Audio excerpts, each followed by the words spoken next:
webinars that we've done for the last year plus now. And I'm going to get things, started when we look at just pictures of two different people. And, a lot of you may know, not these two people.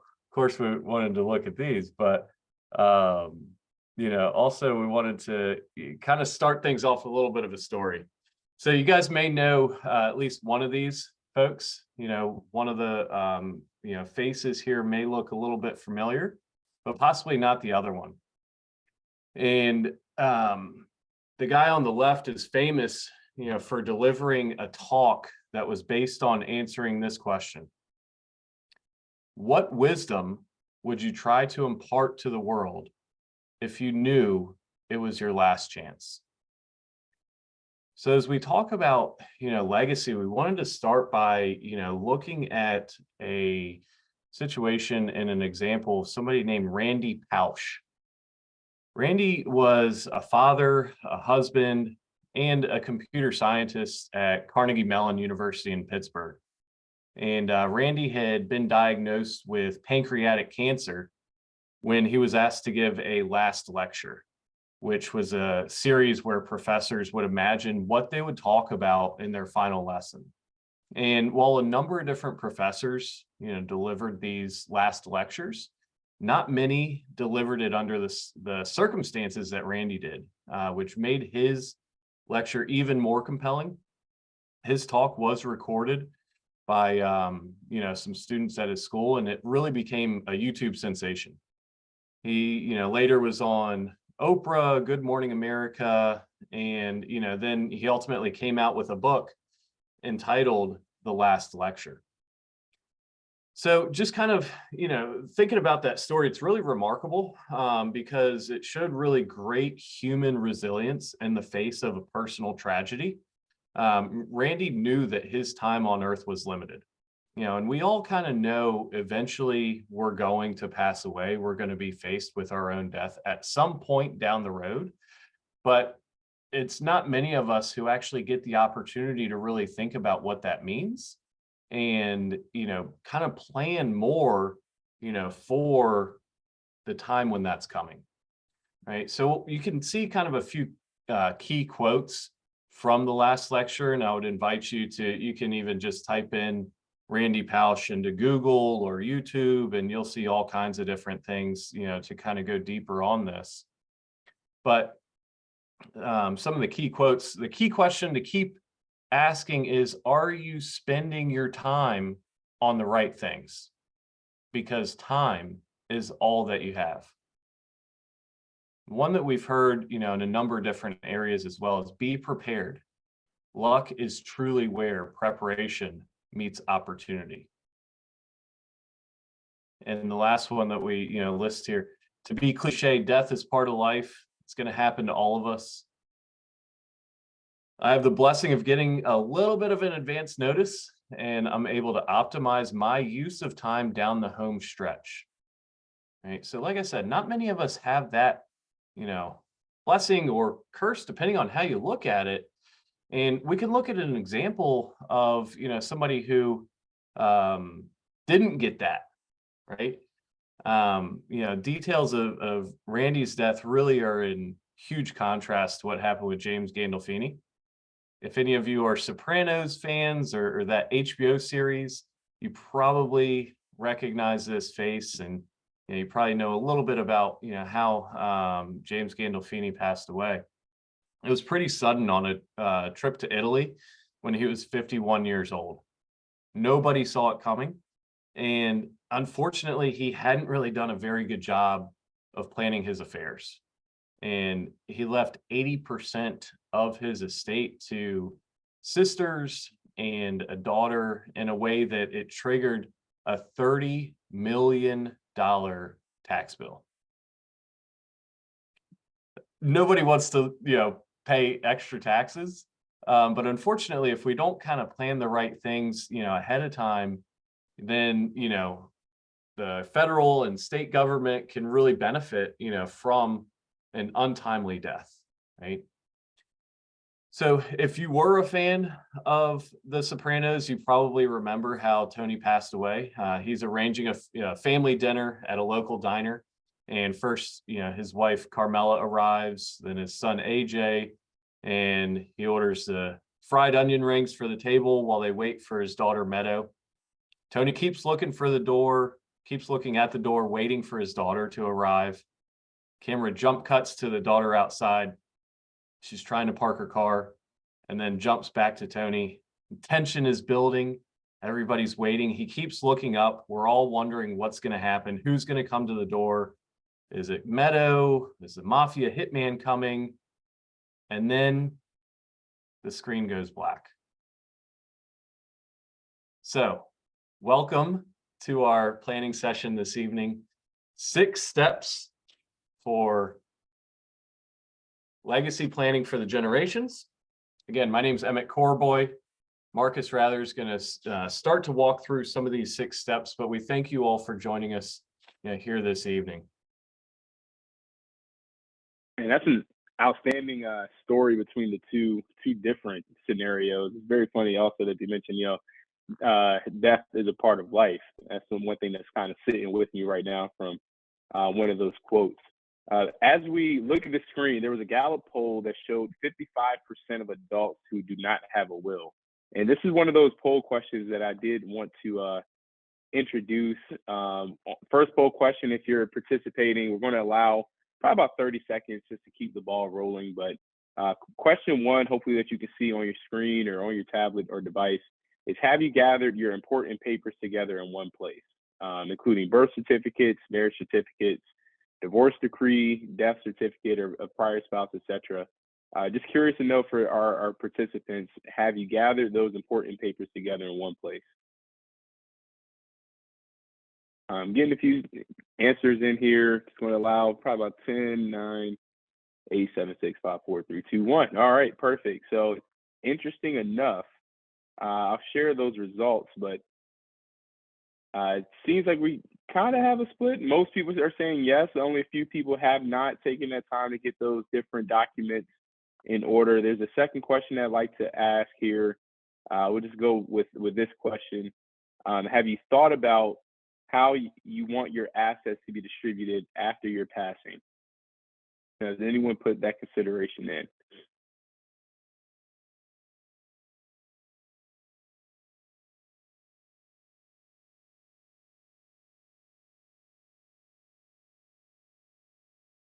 All right, it's a few seconds and boom. So interesting enough, everybody, 100% said they have thought about it. So although we're missing the documents, there's all right. well intentioned. Yeah, so great job on the thought. If I can, just one more question. I'm gonna just pick a random one out of here. Let's see what this one's here. No, that's not a good question to ask right now. Let's launch this one. As of now, between account titling, beneficiary designation, your will, and your trust, do you know where your assets would go if you were to die tomorrow?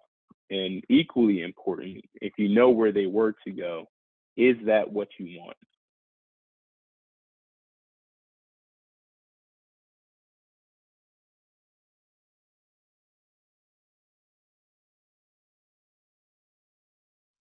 All right, so thank you again for taking part in our quick little activity here. I'm going to share the results here. So this is a very interesting scenario where, everyone pretty much said they have thought about where they would like it to go, but there seems to be some uncertainty in terms of where they will go or how they'd be dispersed. So we thank you for taking part in that, just to keep the ball rolling with our presentation. So Gallup poll that was completed, 55% said they do not have a will, 44% report that they have. So clearly that's not 100%, so I'm not quite sure what that extra percent is, but that is down from 51% back in a poll that was completed in 2005. So as you can see, there might have been a little bit of a gap in the plan in terms of who has a will, and older Americans are more likely to have a will, so likely the younger generations have not taken the steps to start to identify those wishes. So I want, this exercise is going to hit a little different than what we've done in person, but I can't quite see you to judge it. But if you can, I want you to imagine or just close your eyes, or just imagine that you're in a room with your family. However, you're not able to speak and they don't know you're there. I want you to imagine, a room full of your loved ones, whether it's your family, your kids, your children, cousins, aunts, uncles, whatever the case may be.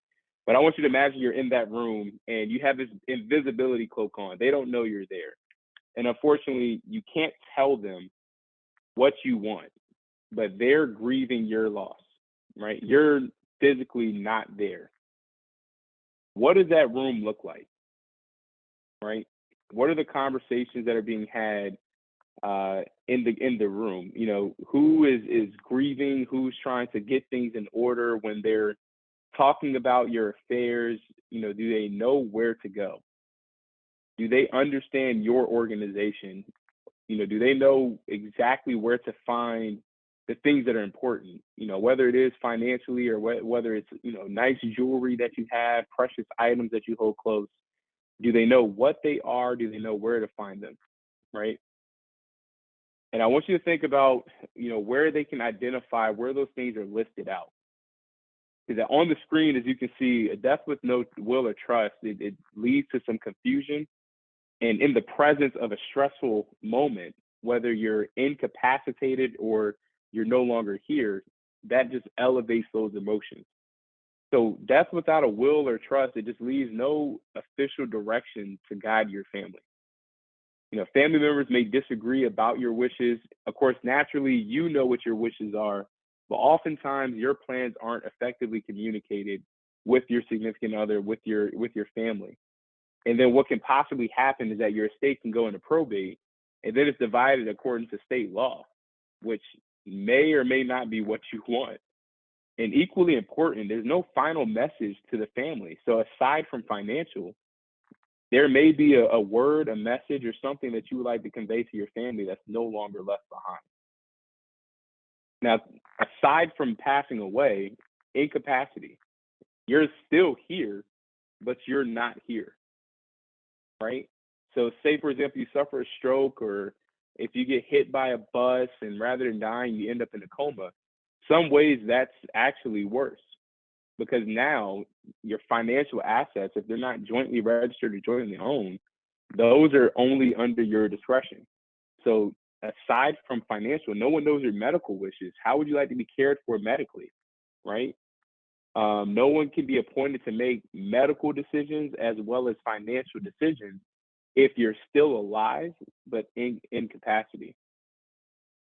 So a lot of the things that we are discussing at this immediate moment alludes to estate planning. And just like talking about money, talking about or thinking about dying is even worse and more stressful. It's significantly more uncomfortable. So one of the greatest obstacles in estate planning is the perpetuating of death denial. Most people don't want to plan for post-death lives because death is a scary topic to even think about. And that's very true, right?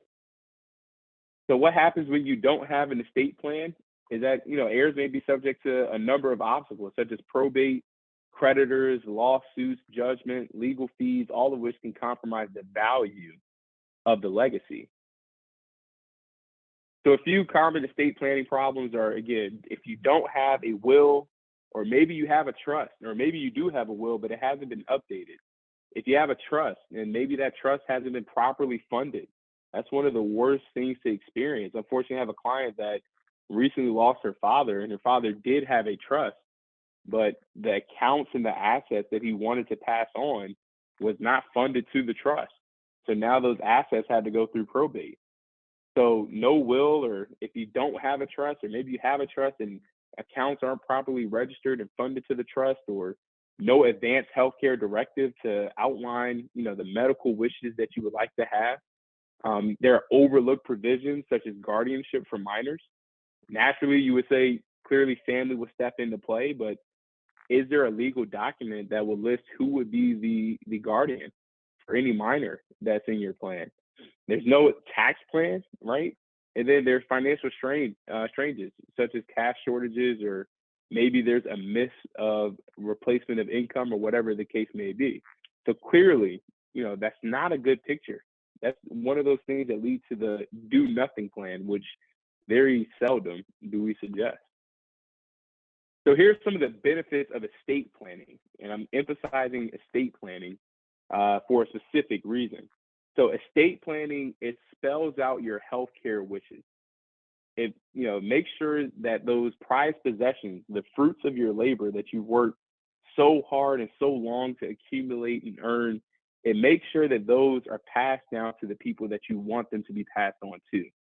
It removes the state's obligation or responsibility to divide those assets, and it gives you control over how and when those assets are to be distributed. It avoids any additional or unplanned legal fees, right? And then more importantly, it provides for the loved ones not otherwise protected. So that's the benefit to an estate plan. But what we're here to add is the intangible assets that we don't normally talk about. Yes, as financial professionals, we want to empower you to feel confident and make sure that the fruits, again, the wealth, the dollars can be passed on to the next generation. But there are certain things that we as professionals can't do. And these are the intangible assets that really make up your family. That's what makes up your legacy. So character assets, things like your values, right? Your spirituality, the heritage, your family name, the purpose, your life experiences, those things, if not passed on or left behind, will pass on with you, right? Or intellectual assets. Maybe there's some business systems or alliances, some ideas, some experiences that you've learned that you really want to make sure you can pass on. What's the impact that you can leave that's not specific to a dollar value? So really today, our conversation is blending the two. It's changing it from strictly estate planning to now generational planning. So if you hear us talk about generation and legacy, understand we're not strictly talking about the financial aspects of your plan. We want to make sure that those values and intangible characteristics are passed on in your plan as well. So as you can see, generational planning is a modern, intentional two-phase process. It expands past just estate planning, and it reaches and helps you plan for your legacy. So there are two common objectives with legacy planning. The first objective is, one, passing on the tangible wealth, right? Clearly, we want to make sure that what you've accumulated, what you've acquired can continually benefit the family. But we also want to make sure you're conveying your family's values and history. So we want to be sure we're tying the two together. So what does a successful legacy plan look like? Whether you have a spouse or if you have children or grandchildren or future generations or the world at large, we want to be sure that we're, providing that benefit to each and every person or organization that is very important to you. So if a spouse is included, that means that your spouse has enough resources to live comfortably. You may have heard us say it before. When you pass away, one thing that you may lose is a source of income. If it's working income, if it's a pension, if it's Social Security, we want to make sure that the surviving spouse has enough resources to sustain that standard of living. And we want to be sure that they're able to carry on managing finances alone. It's a big difference from blended finances to now managing things individually. If you have children in your plan, we want to be sure that they're prepared to inherit the money that you pass on, right? Make sure that there's good behavioral finance discipline within what you're passing on, and that they understand how to save taxes and fees, and they plan to invest rather than spend. If they're children or grandchildren, you want them to understand how you lived and what you lived for. Those are those intangible lessons that they won't learn unless you tell the story. And the world at large, people and organizations believe in use of your contribution to carry on the good work. So again, it's tangible and intangible. So that's the backdrop. That's the context, right? Here's the action that you can take. We're going to provide you 6-step legacy planning process so you can start to create and leave your mark for the next generation. Emmett? All right, awesome. So before we hop into these 6 steps, I want to just kind of add in the little disclaimer. We are not attorneys. We're going to talk about some legal documents and that sort of thing. These are things that we are very knowledgeable about, but not that we can help you to put into place. So I just want to make sure everybody knows that in the event that you say, hey, I really need XYZ document, for my situation, or I really want to talk to somebody about getting a will or a trust or whatever it is, we can put you in touch with somebody if you don't have an attorney who can help you out. But I just want to make sure that we do touch on that as well. Part one, Marcus mentioned this a little bit. Plan for incapacity. This is one that is honestly, it's step one because it's pretty easy to do and it is very essential. Whether you think about, somebody who is getting on in years, or even somebody who is, maybe in a young professional age or at any point, having these two important documents is very, very essential. One being an advance directive for healthcare, and then the second being a power of attorney for your finances. Essentially, what these do is, allow somebody to act for you in the event you're unable to act for yourself. Take the power of attorney, for instance. If you can't, physically, mentally, whatever it is, go to the bank, get online and affect bank transactions, this allows somebody to do that for you. There are two different types of powers of attorney. If you're on this call this evening, you're likely in a spot where you don't need somebody acting for you right now. But what you can get is a power of attorney that basically just kicks in the event that there were an accident or something that made you incapacitated. So these are very, very important and, pretty easy to get in place as well. Step two is to get organized. Now, how many people love organizing, right? This is something that, we all say, yeah, one of these days I'm going to get organized. Some people are, other people aren't, right?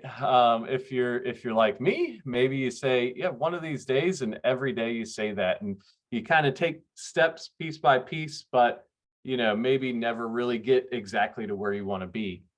So from a real business and estate planning standpoint, there are some things that you can do to start to organize your affairs, and these are very important to start on, again, at any point in life.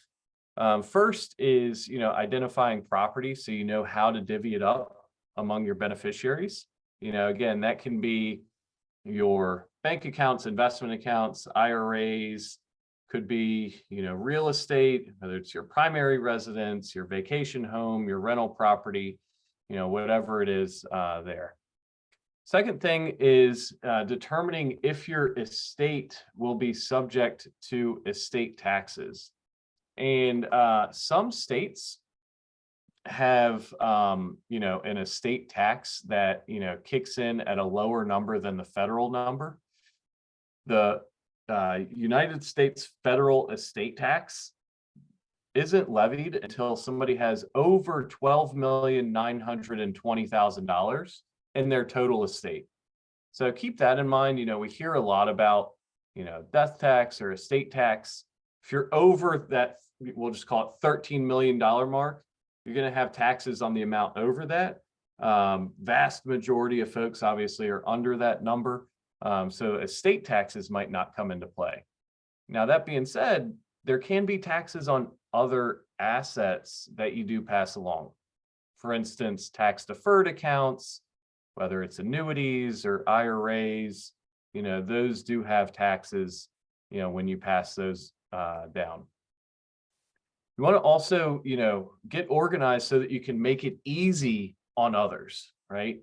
And this isn't necessarily just for financial matters or real assets, but also just, giving them access to important papers and even passwords, and helping, your family to know what to do first, right? What do I do with pets? I know oftentimes we hear about birds that have been alive for years and years and are passed down to generations.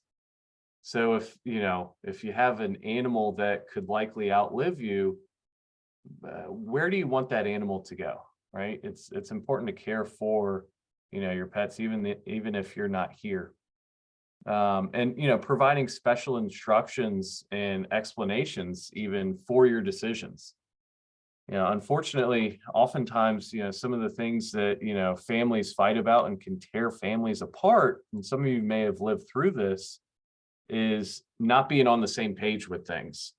So when we're planning for your legacy, we want to make sure that your wishes are spelled out so that your family knows exactly what to do and doesn't get into a situation where they start quarreling among one another as well.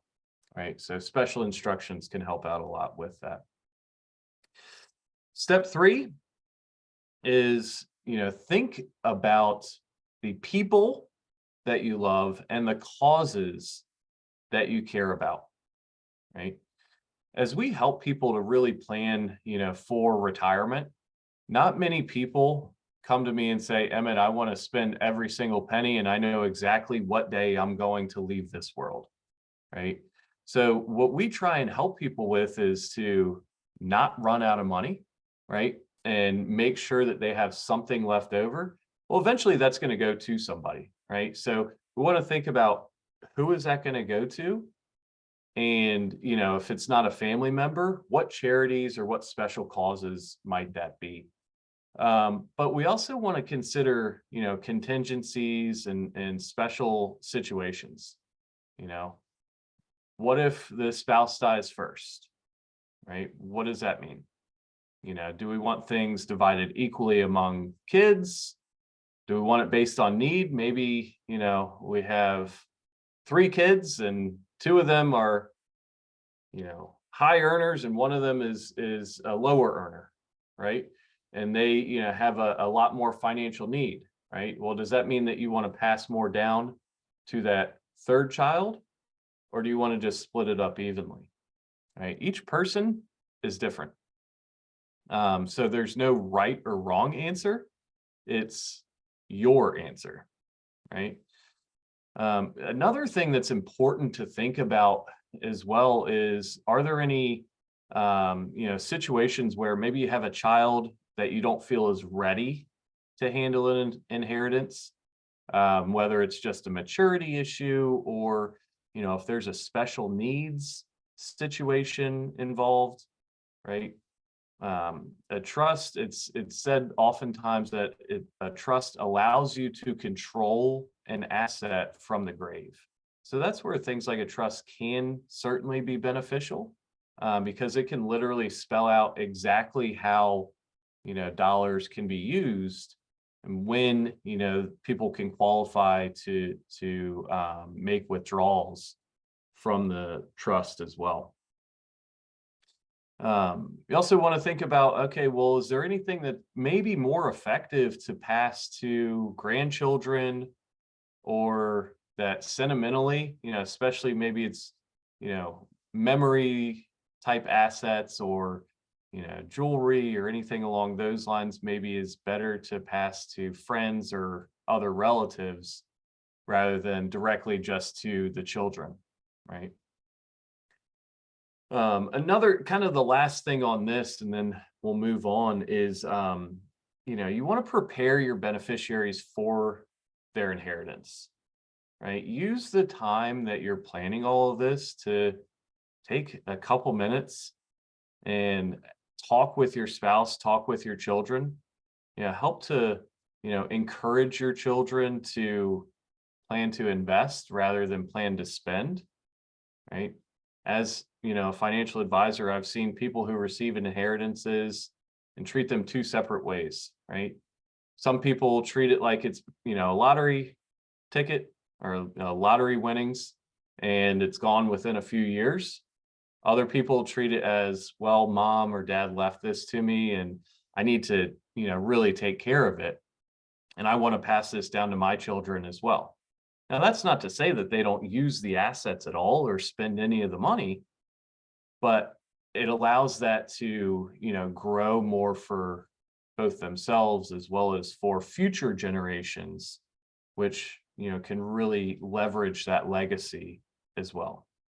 So take a few minutes to kind of talk with your spouse and your children about what your wishes are for that as well. Right? Step 4 is work with financial professionals to put your wishes into writing. And this comes about in a couple of different ways. One kind of the one that comes to mind first for many people is a will, your last will and testament. This isn't always a catch-all. It's not always, the way to do everything. And the reason is a lot of assets can be transferred through retitling or by naming beneficiaries or trusts. Again, investment accounts, IRAs, even bank accounts, you can name a beneficiary on there. And without going through probate, that account is going to pass down to the person that you list as your beneficiary. It's also important to keep in mind that you want to list who you want that to go to, right?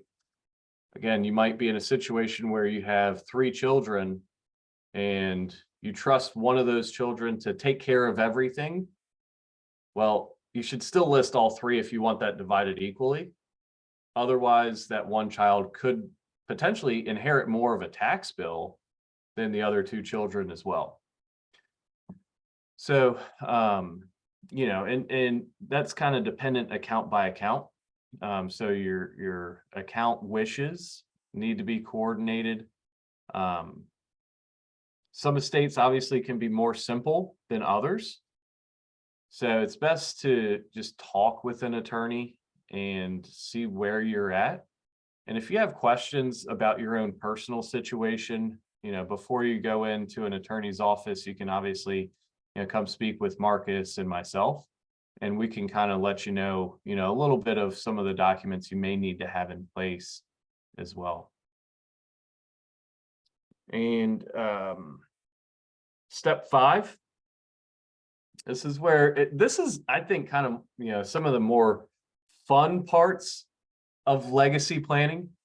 It's not so much just about, well, who gets my money when I die, right? It's also about making your legacy count and leaving behind a piece of yourself.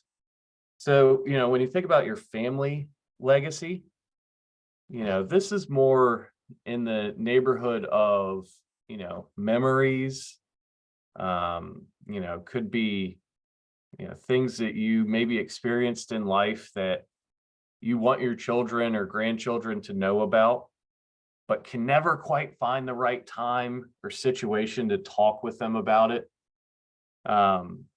Could be putting together scrapbooks or photo albums, compiling those favorite recipes, grandma's meatloaf that everybody's loved for years and years. I know one of my good friends, he's been trying for years to replicate his mom's green bean recipe, right? And when I first, heard about this, I was like, well, it's green beans, right? In my family, we just open up a can, heat it up, and you got green beans, right?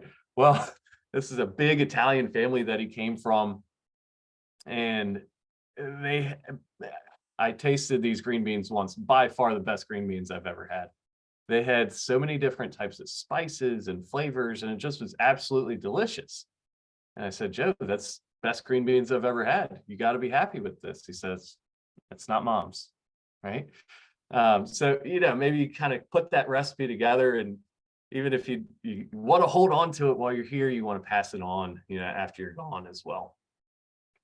Could also be, teaching somebody, your special skill, whether it's gardening, growing those green beans, woodworking, any number of different things, that could come into play for yourself as well.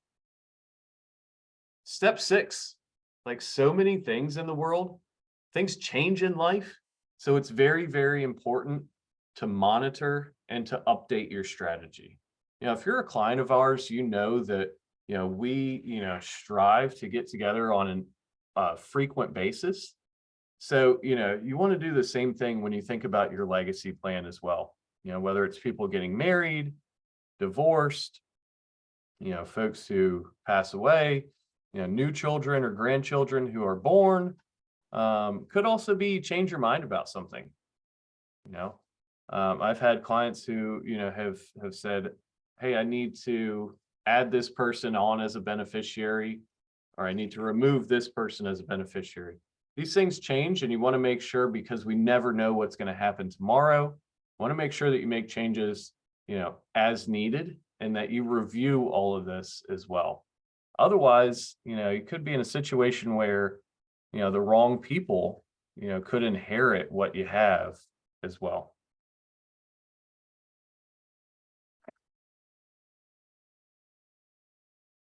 So to bring this conversation to a close, we of course those are the 6 action items, and we've been rolling here for a few minutes, and we don't want to take too much of your time, and just understand you may have had a very, very busy day, so we'll kind of jump to the back end.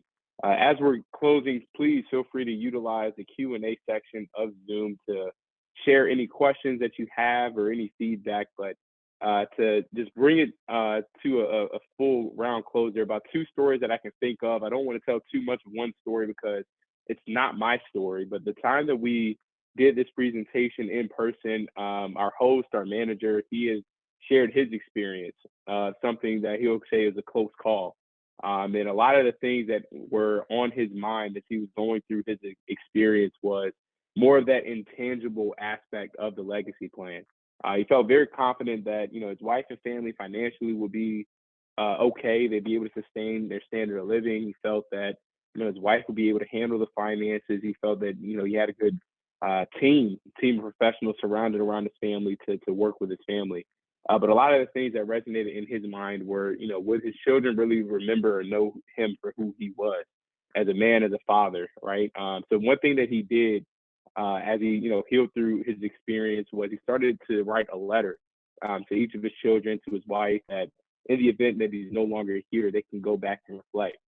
Something that I've experienced personally following this is, one, I did go and get my advanced healthcare directive. I did put my will in place, and I still have a lot of things that I still need to get done. But I remember I lost a cousin of mine last year, January of last year, and something that I did in my grieving process was to go through all of old photos from when he and I were a child, and I started coming across a lot of photos I did not even know existed. I actually found, wedding photos from my parents that I kind of stole from them that they don't know. And I started creating my own scrapbook. And now something that I do is I enjoy capturing memories.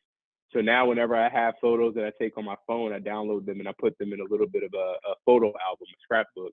Not only for me just to go back and recall those moments, but prayerfully, my brother or my parents, they can find this and just get a glimpse of the life that I lived and the people that I enjoy spending my time with that they weren't able to experience. And I'll also have more conversations with my parents, and creating my will, I found out that my brother wants nothing at all. So it's very easy to keep him out of it. But I still find it hard to believe, so I left him something. But it really just opened up conversations that I've had with my family and creating this legacy plan that I'm looking to build, but also inherit. And it all started with starting off with, things like talking about recipes, which my grandmother would not share me her recipe for whatever reason, so I'll never get to try those biscuits ever again. But recipes from my parents, I get to learn and get to practice, and recipes that I get that I create, I get to pass on for them. So there are a lot of great action items to engage in this conversation and in this experience. We would absolutely share a follow-up. We'll absolutely reach out and start to discuss what we can do to create your legacy plan. Emmett, any closing statements or anything?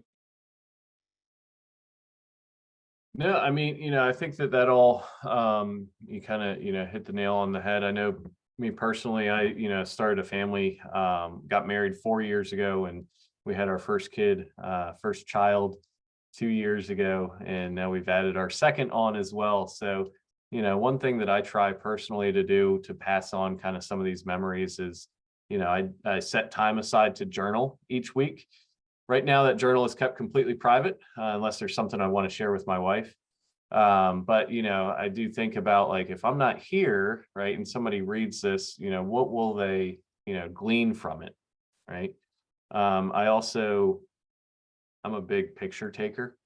I'm not good at it, but I take a lot of photos, and so I try as much as I can just to get these into like photo albums for my kids. Using a lot of digital programs out there that can be done pretty easily on an ongoing basis. And, that's something that, they might not remember going to the playground when they're 2 years old, but, God forbid something happens to me, they can, say, yeah, hey, we did do some fun things together as well.